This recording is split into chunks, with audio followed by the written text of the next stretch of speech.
older men, middle-aged men as well find that there's. How old are you, JB? I'm 58. Oh God, really old. Yeah.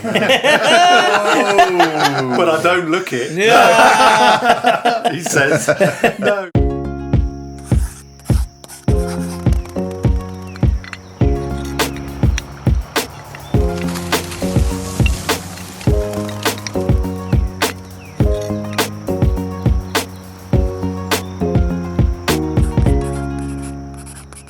Welcome everybody, and we're back for another episode of The Outside Crowd, and we're delighted to have a guest with us today, which is always good, and we have Tom Byrne from Rag and Byrne.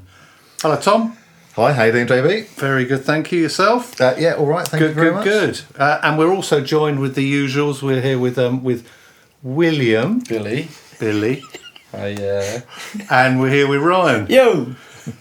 That's not Brian, is it? That's not the full. Brian with an R. Brian with an R. So, we're here with Tom Byrne today from Rag and Byrne. Tom's involved, he owns a company that produces oak dining tables, and it's also developing into garden furniture, but we'll let Tom explain a bit about that. So let's get straight into it and ask you, Tom, tell us a little bit about yourself, your company, and then how you got started. Okay, fine. I work by myself. It's a small company, and my idea is to try and keep it small, really. And the business started about 9 years ago. I'd messed around with building furniture. I've always built things around the house, and I found myself about 9 years ago not liking the job I was in. What were you in? I was in sound. Right. For 20 years, designing sound systems for people. Oh, wow. That sounds quite cool. It was quite cool. Although my job had developed, I'd ended up being a European business development manager. And it was a lot of time out of the house, motorways, hotels, airports. And it wasn't really glammed up to be what it was meant to be, really. And at the same point in time as transferring to a new job, I was split up with a partner. And then moved out of London back down to Kent. So I had three things in my life which had all changed, right? And they're all going a little bit tits up at the same time. So one day I walked into the doctors because I knew something wasn't right, and walked into the doctors, started to have a chat with him, and just burst into tears. And his doctor was like, "Oh, you're depressed." And I was like, is that what that is? And I was like, what? No, I'm not depressed. It's like, I'm Tom. I'm happy Tom. It's like, no, you're definitely depressed. It's like anxiety and depression. So I was having panic attacks going to meetings. Right. So anyway, I was signed off work and started to take antidepressants, which I never thought I'd take. And at the same point in time, also started to see a hypnotherapist, which was brilliant. And it's about 3 months into being off work. Luckily, it was the summer, so I was having quite a nice time. I was terrified about the thought of going back to work.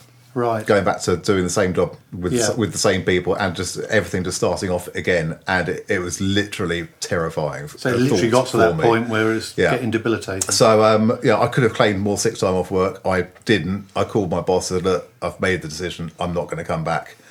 Luckily, I'd just sold a house in London with a partner, and so I could sustain myself for a bit. And talked to the hypnotherapist, and she was just like, what do you like doing? What fun things have you done in your life? Yeah. And it was like, making furniture. I've built tables, I've sold tables to friends and strangers on eBay. And it's like, making furniture. That's what I like. And so she said, well, why don't you do that? And I was like, that's a stupid idea. Why would I do that for a living? It's like my parents would kill me. At this point, I'm 42 years old, and I'm terrified of what my parents are going to think of what I'm doing for a life. Yeah. It's like, and she pointed out that was a really stupid stance to take on it, and maybe I should give it a go. And I did. Basically, found a old barn on a farmyard. The rent was cheap. Turned that into a workshop over the course of about 2 months. It used to have horse boxes in it, had to rip the stable blocks out of it, used all the partition walls as workbenches, ended up with a pop-up gazebo in the middle of this tin box In summer, it's like a well, it's worse than a sword. It's punishment if you're in there, and yeah, started making tables.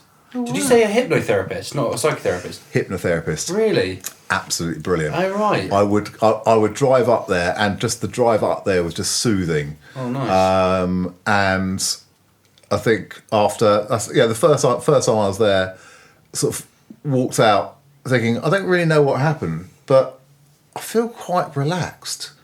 And didn't turn the radio on my drive back. It's about 25 minute, 30-minute drive back, and it's like, yeah, this is nice. Yeah. And I probably saw her 7-8 times maybe every other week for a couple of months.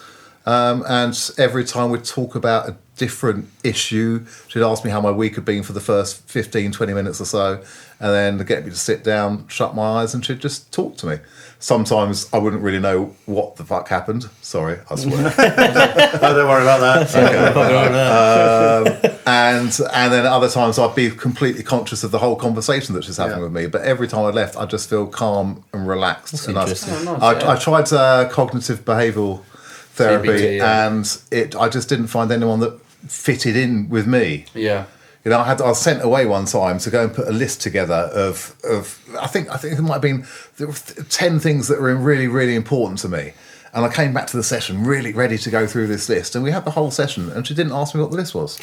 And I got to the end, and I was like, well, look, I've written you this list. And she's like, oh, no, that's just for your own benefit. Oh. And I was like, well, don't you want to know? Because... surely you need to know what this list is to then be able to help me more. Yeah. And it's like, oh, no, that's just for your own benefit. I think with therapists, like it's important that you have a few. Otherwise, not everyone fits into what you need at the time. It took a long time they to don't wait. Understand, and sometimes you need a female one or a male one. You know, and you have to go through quite a lot. Sometimes you can be lucky.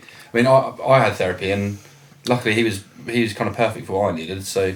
But I know a lot of people have gone through 4 or 5 to get to someone who's relevant and it took and 6 months before the NHS contacted me with a therapy. I did 3 therapists off my own back. Yeah. And I'd already gone through. I was setting up Rag and Byrne when I got a letter from the NHS saying, "Oh, we've got a CBT therapist for you." And I was like, "It's a bit too fucking late, really, isn't it?" Yeah. Well, they're very backed up. They are very, very backed up. But also off the back of the hypnotherapist, I also just stopped taking the drugs that I was taking as well, because they can affect you in various different ways, and I just didn't want to be taking pills to sort of stop me from feeling sad. Prescription things. You end up with nightmares and bad dreams and all sorts of different things. Yeah. And off the back of the therapist, I stopped that, but then I am back on them again now, but a milder dose, which keeps you quite calm. But we need to be very aware of our mental health, and we need to talk about it openly with as many people as we can do. Absolutely, rightly so. So. Yeah, I think it's like becoming an issue, isn't it? That people are becoming more aware of, and once people do open up, other people open up, and you can share experiences, and also where and different ways you can actually get help and different therapies that are available for you, because there's lots of different things that can help. The terrible thing is where Ryan and I drink, as we're drink buddies, in the last year and a half, two people under the age of 40 have both committed suicide. So, and that's the thing, if you're in it, you don't really know, do you? No, that's it. And I think you find a lot of blokes, especially, I was going to say, of my age, and older men, middle-aged men as well, find that there's a lot of pressure. How old are you, JB? I'm 58. Oh, God, really old. Yeah. But I don't look it. Yeah. He says. No, but you do, and because I remember, I think everybody knows someone who's either unfortunately passed, or taken their own lives, or had personal problems, and it's you always want to help, and you don't want people bottling it up. You want them to be able to at least say to someone they're struggling. That's it. And if they can do that, it's the first step. If they can, I think the sad thing is when you're in the middle of it, you don't even, the thought of even talking to someone doesn't even cross your mind. No. You're just sat in there working it over in your head and working it over in your head. The thing is, what's really interesting at the end of that, if you were to ask somebody, this is something I didn't speak about, this is something I didn't want to talk about, if they finally do make that step, I know myself, I always look back and think that thing that I actually didn't say isn't the biggest thing in the world now. You know, it's at the time thinking that's the biggest thing in the world. I don't want to say anything, bottling it up. But in the grand scheme of things, it's not the biggest thing in the world. You know, like being able to communicate, being able to talk about it is the best thing. Like it is, really is. Just getting it, you know. Yeah, if you're having a shit time, tell someone. Yeah, talk to someone. That's it. It's there's nothing wrong with saying I'm a bit down at the moment. I'm a bit worried about this, a bit worried about that. And also talking about it, you realise how many other people have felt that same way as you do, or are currently feeling it. As soon as you open up, then the guy you're talking to, or the second guy you talk to, says, actually, I'm in the same place. Yeah. And this helped me. Yeah. That didn't help me. Yeah. And you can skip a few steps and actually, instead of just battling out and trying to figure it out on your own without even talking to anyone, it's the best thing, right? Yeah. Problem shared and all that. Okay. But I suppose then, from a difficult set of circumstances, has led you into something which is far more enjoyable from your perspective. Absolutely. I mean, I think the first year and a half I was too busy to even think about my mental health, trying to work out how to get a business off the ground from scratch, and how to market a business properly, which is still actually a complete minefield. So how did you actually make that transition? Because there's practical things, isn't it? I imagine there's a level of income that you've got coming in from your old work. You've then got to start from scratch and build everything up. How did you find that? Because that can be stressful in itself. I had a mental note in my head of when, luckily, I had the money to put down a deposit on a house, which was lucky enough. I didn't. If I'd have bought a house, that would have meant I'd have to have stayed in the industry I was in to pay the mortgage to do this, etc., etc. And it wasn't a lot of money, but it was enough to buy a house for a deposit. And I had a mental note to myself, when the bank account goes below X, that's when I have to panic, and that's when I need to go and look for another job. Yeah. About 6 months later, the bank account went below X, and I was like, "Oh fuck!" And I thought, "Well, I'll tell you what. I'll set a new limit now, because I'm nearly there. I'm getting there. I'm nearly there." And I changed my cut-off point about 3 times, and then eventually I was like, "Oh look, that's an order." And it's another order. Yeah. Oh, that's 2 in a month. Right, okay. And then it was 3 the next month. And it gradually picked up. But it's strange because I've gone from something which, the reason I'm here is because my mental health sort of drove me towards this, or directed me towards this. And actually, the job I'm doing as a one-man band is probably the most terrifying thing I've ever done. And 2 months ago, I was online looking for new jobs, thinking, what can I do for a living? Because it was so slow business-wise. Yeah. And there are patterns throughout the year. There are definitely patterns. Yeah. But this is just slow in a point when it shouldn't have been slow. This year has been different. And I'm looking at sales jobs, going, I can't, go sell Range Rovers for a living. It's like, no, I don't want to do that. No. Do I go and just drive a delivery van for people for a bit just to fill a gap in? It's like, I don't want to do that either. I want my business to work. Yeah. How do you feel about working on your own a lot? I love my Apple AirPods. Yeah. Noise cancelling, brilliant for all the machinery. When you're working, if your phone rings, you can hear something. But I've always got music on in the background. I'm in a farmyard, and luckily there are 2 or 3 other businesses around me. Oh, nice. So I get a bit of banter. Okay. And you need that banter, don't you? Of course, Because otherwise, definitely. I think the worst thing when I was doing business development, I was working from home and then out and about doing meetings. And when you're sat at home knowing that there's an office 150 miles away with 16 people in it, and you're just sat at home by yourself, turning on the heating on a January daytime because it's so bloody cold. Yeah. And it's just miserable as sin. It was horrible. Yeah, you're not making your own language, clicking around the house. Yeah, absolutely. You run out how many times can you wash your clothes and iron them? Actually, I don't iron, but... I was going to say. So how did it work then in terms of your sort of background? How did you actually... Did you train as a carpenter at all? Or did you carpenter school? You just my whole talented? family are quite hands-on orientated. At one point, my grandfather built boats for a living. Oh, wow. My dad's an architect. We always built stuff in the garden, in the garage, and it was just it's just fine to me. I don't have to think about how you put a shelf up or how you mitre a corner. It's just it's just there. Crikey. That's cool. I've never had that. Well, I say it's just there. When I first built the first table I built, I did watch a lot of YouTube videos, and I learnt how to weld from YouTube. Went to YT. Everyone goes to YT. I did look about 4 or 5 years ago. Someone did say to me, "It's like, oh, my friend runs a course. It's somewhere around here actually, very close around here. That runs woodworking courses. Oh, right. And it's like you can go to learn to use a planer properly, and you can go to use this properly." And I was like, "But I know how to do all that."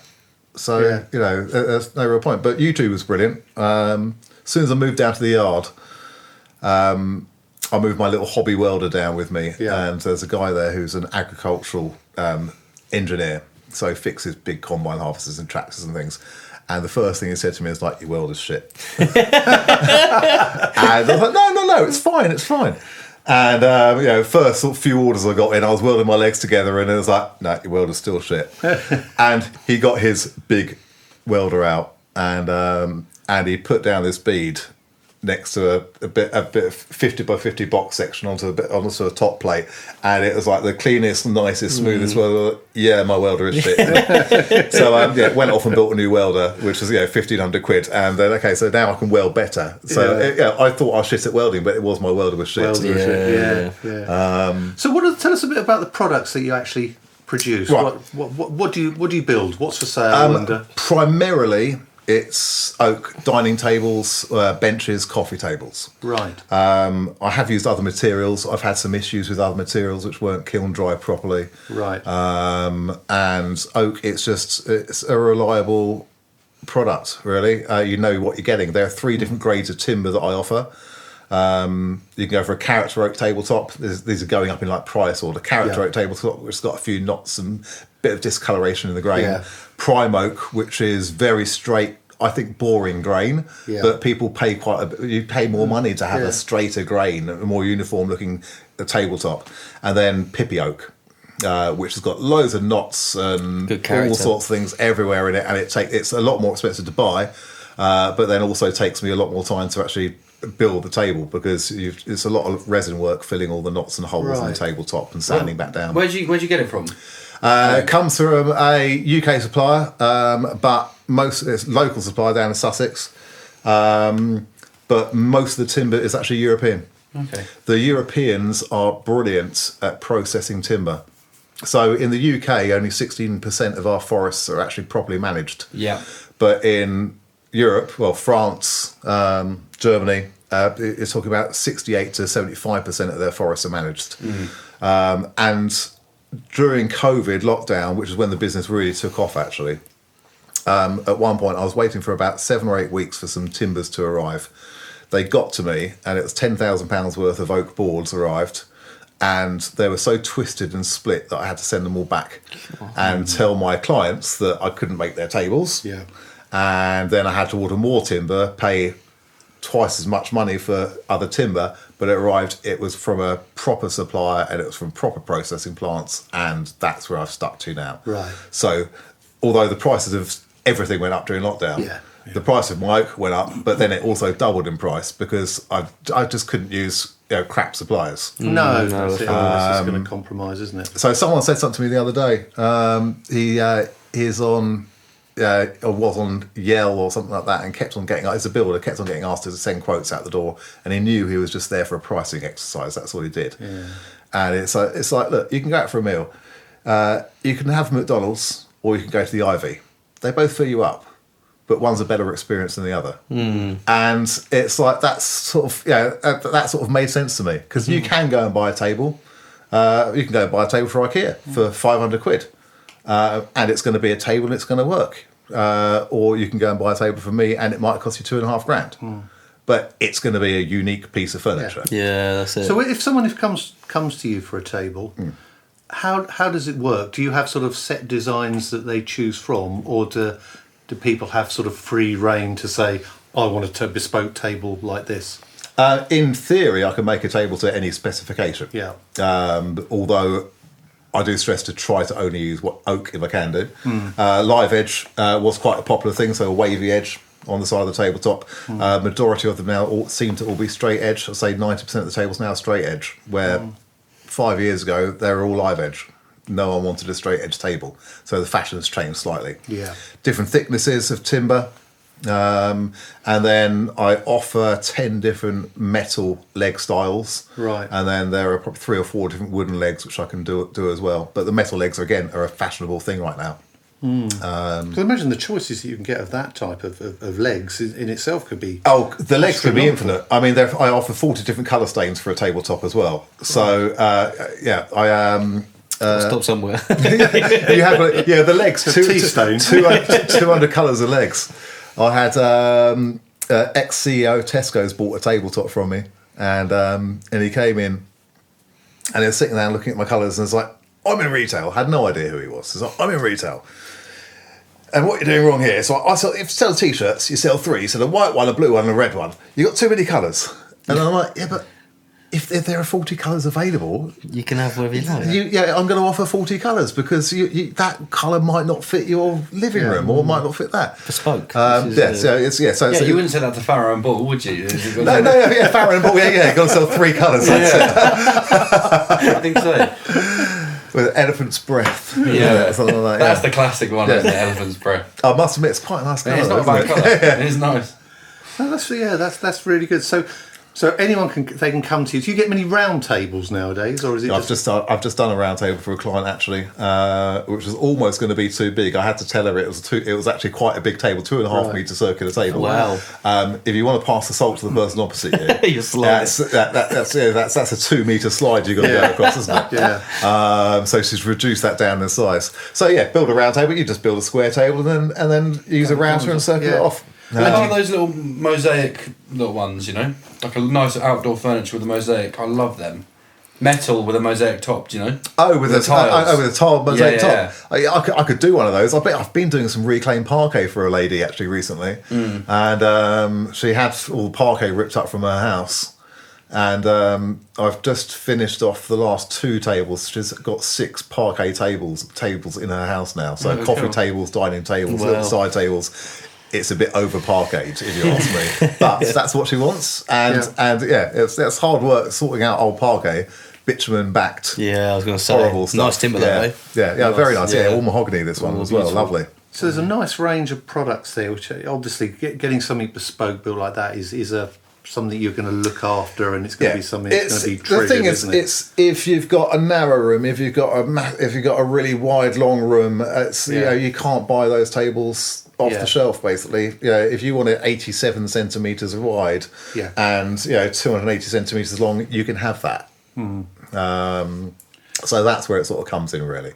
So they're your product range. Yep. How did you get on with actually running the company? I imagine you probably got some business experience from what you did previously. How did you find setting up the company, setting up doing all your finances, doing the marketing? How did you find that? What was difficult? What was easy? What did you like? What did you dislike? So initially, the hardest thing of all is the marketing side of it, because how do you tell people about yourself? So I was responsible for a previous company before for doing all the website design and looking after some of the marketing that we're doing. So I knew my way around Google Ads a little bit, which was handy. Instagram wasn't a thing at that point in time. So initially I started off with Google advertising. And it seemed to work. Using some keywords and getting things out there and stuff. Then I think at one point in time I had a phone call from someone from Google who really helpfully wanted to give me a hand and help me boost my sales. Right. And we had probably about a 45-minute phone call. And I was just online clicking things with this guy whilst he's telling me what to do. And if you do this, then that will happen, and this will happen. And we reset everything. And the next day, no one visited my website. And the day after that, I had 1 visit to my website. Day after that, no one. This went on for about 4 or 5 days. And I thought, well, this guy's completely fucked this up. So I need to get hold of him or her or whatever. And that I had the email. Did you pay for this? Or? No. It's a free thing. Google's free thing. We're going to give you a hand with your marketing and help you boost this. It was actually Google. And this guy was going to touch base with me in 2 weeks, 3 weeks time to check that it's all gone well and how it's all gone. I sent this guy an email. Nothing back. Another week passed. Maybe 3 visitors, 4 visitors in a day to my website. And at the time, I was probably getting 50 to 60 visitors a day to my website. I was going to ask how many you're getting. And I'm like 3 weeks in and I haven't sold a table. And I'm like, Google, you've just completely fucked me up. Yeah. Eventually, this guy gets into... Oh, no, not this guy. Eventually, I get hold of someone from Google and it's like, hi there, how are you doing? And it's like, well, I'd be doing fine, but you've just lost me sales. I was probably about 8 or 9 months into the business at this point in time. And she went back, talked me through unsetting everything that I'd done on my Google account. Yeah. And the very next day, 45, 50 visitors to my website. Oh, wow. So whatever this guy had told me to do, this Google specialist, was completely bollocks. Yeah, So do you run ads on it? Yes, so this was Google Ads. Anyway, after that, I thought, you know what, actually Google, you can do one. So I'd already had the Instagram page anyway. And I started using Instagram, and Instagram was brilliant for about 3 years. And then they changed their algorithms, so you had to have moving photos, moving images, and that went completely tits up again. Because again, from old Instagram, you'd post something, and 80 people would like it. Yeah. And I think how it used to work is if you logged into Instagram, if you just posted something on Instagram and I logged in a minute later, I'd see your post.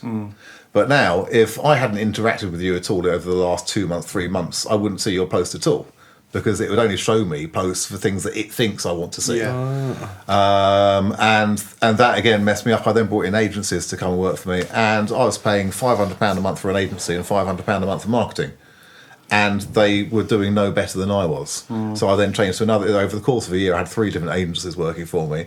And my marketing that year cost me, I think it's like £16,000 I spent on marketing in a year. And it had got me nowhere. So I then just took it all back in-house. So I then started doing a bit of Google again for a couple of months. Thought, stop that. And I went onto Instagram and did my Instagram marketing. So that helped build it up. I think I've got about 5,000 followers on Instagram. Yeah. Which is good, and maybe I get an extra, 10 a week, maybe something. Yeah. So apart from the social media side of things, then do you do any other things like sort of exhibit at, like country fairs and in magazines and stuff like that? Is that I did one advert in the Wealden Times, Right. which related to zero sales. And that was I think about £650 advert. So that was my marketing budget. That was my marketing budget for the month gone on one ad. Right. Was it like a whole page? Half page. Half page? Yeah, half page. Jesus. And got nothing. And I suspect if I did trade shows, they might work. But I have absolute hatred for trade shows. Well, I was thinking about some of the things like you have the Penshurst Country Fair. The country fair. Thing, that type I of thing. park my van down in front of the Penshurst Place when the country fair's on. That's and I leave it there for the weekend. That didn't cost 600 quid, did it? That works a treat. All the mates are like, oh Tom, what are you doing down in Penshurst? I'm like, oh no, it's just advertising. Very good idea. Good to be seen. But yeah, and you know what, they may well work. But years ago, I was in charge of doing all the trade shows for the old businesses that I used to work for, and we'd assess everything. We'd go back and look at the budget and the costs and what we could 6 months later what we could relate back that came off the back of that trade show. And we rarely made money. Rarely made money from it. It may well be different if I'm standing on a stand with 3 dining tables. But then those 3 dining tables, they're going to cost me, $3.5, $4 grand to make. And then I've got to ship them down there. I've got to get a pop-up gazebo thing over them. I've got to print off brochures. So by the time I'm finished, that might be $6 grand to do a trade show. And it's like, well, let alone pay for the trade and all. To make that money, that's a lot of tables I've got to sell. So let's just carry on. With my little ups and downs. So it's generally the social media side which is the focus of your marketing. Yeah, and then maybe this, who knows? You never know. Although I just told people how much it cost me to make a table, so that's really But we get quality people listening That's in. it, exactly. Only the best. Only the best. But some of these things, isn't it? It's always a case of you have to pay good money for something that's nice. Basically, well, that's it. Yeah, it's quality service, quality product, quality margin. I've one of my I say main competitors, quite a big competitor of mine. I know exactly where. Sorry, I just moved around the microphone there. I know exactly where they get their timber from. It's the same place that I do. but they charge 3 times the amount of money for a table. Bloody hell. Wow. So, there have been times when I've thought I could, when times are hard, because my table's probably going to the people that are struggling at the moment, whose mortgages, an extra grand a month has gone to their mortgages. And they're thinking, well, you know what, let's take the kids on holiday, rather than go and do the extension and buy the nice new table and chairs. But, I could triple the price of my tables and maybe sell one a month and be okay. But I think I just don't want to rip people off. Do you do that? I don't believe you should. Do you do that people sort off. of? Yeah, I mean that's a nice way to look at things, a nice way to do business, I suppose. And at least you've got the control to be able to do that. Yeah. Do you sit there and sort of work out your cash flow and your sort of like projections for how many you want to sell during the year and all that type of thing? I know what I need to do a month. Yeah. And the last 3 years has been hard. Yeah. Lost money last year, only a little bit, but it's like 1,500 quid. Yeah. But it was a loss. Have you got any ideas of what things you could do? Is it purely marketing that would be the best thing that would help the business? I can quite happily send out quotes. In a week, I could send out 10 or 5 quotes in a week, and the majority of the time, it's cost. To the people. Now, I have a guide price at the start of the quoting process online. They can design their table online. Right. It's quite a good website. And then send in for a quote for that design of table that they've put together. And at the start of that, there are some guide prices to tables. Right. So when I do send them a quote and they go, "Oh no, it's too much money," I do wonder whether they read everything on the website. Have a look at it, But I can't make the tables cheaper. Yeah, no, and I don't think necessarily the quality product, you should be compromising the price because it's something, people should, be prepared to pay for, and especially if you're giving them an indicative price at the beginning. So, I mean, we're moving through the podcast quite quickly, but you mentioned earlier that you're looking to get into sort of garden type furniture. Tell us a little bit about that. So, the last 2 or 3 years, I've realised that at the start of summer, the table sales slow and almost grind to a halt. And it was quite obvious to me that everyone's eating outside and doing things outside. Now, I can't put a kiln drying table outside into someone's garden. I've got a kiln dried oak table in my garden, and it doesn't fare very well with the seasons. So I've been looking at other ideas of options that I can do for garden furniture. So last year, I just using some tannerised pine, 4x2s. Built 6 garden tables for my local brewery. The theory behind them is they're better than your £200 B&Q table that will rot after 2 or 3 years. And they're not quite as expensive as nowhere near as expensive as your teak furniture set. It's like a heavy-duty, chunky garden table set.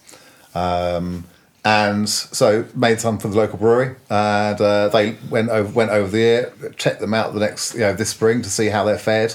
And they're doing well. I sort of went down the route of finalising a slightly different design, which I like the look of a bit better. And then marketed those at the start of this summer. Brilliant. Realised I was probably about a month too late in actually hitting the marketing. Right. Because people start to buy their garden furniture end of March, and it was probably end of April when I first put them up online. But sold 15, 20 sets of those. There you go. Which kept me busy. That's good. Plus, it's also expanding the business as well and the range that you offer. So, it's going to hit those points when maybe things get slower on the internal tables. Exactly, it's something else. I'm playing around some big cedar slabs as well at the moment for garden furniture. Cedar, once it's dry, it stays flat. Right. Only problem is I'm trying to find cedar without any knots in it, and that's the hard thing to find because the knots blow out. But a big cedar slab looks great as a table. Brilliant. And again, I've had one in my garden since the spring. All the knots are blown out in it, so it's not. Need to try and work out. Trial and error. Need to work out a method to try to stop the knots from blowing. Yes. But again, that's going to be a nice, really good looking table for your garden. So I imagine if there are any other sort of pubs and breweries listening out, then get your you're the garden man to furniture. get in touch with. Well, every pub table at the moment, every pub table gets shorter and shorter every year because the legs rot out. Yeah, no, I think it's something good. A lot of people may not know about it, so actually to, give yourself some exposure for that, I think that's really good. So it took off with very little advertising. Brilliant. The orders were coming in, and that was obviously just what people wanted at the time. Yeah. So Great stuff. Christmas lead up is dining tables. Yeah. Get people asking for a bespoke dining table 2 weeks before Christmas. It's like, no, I can't do it. Yeah. I can probably get through 25, 30 tables in the 3 months Right. leading towards Christmas.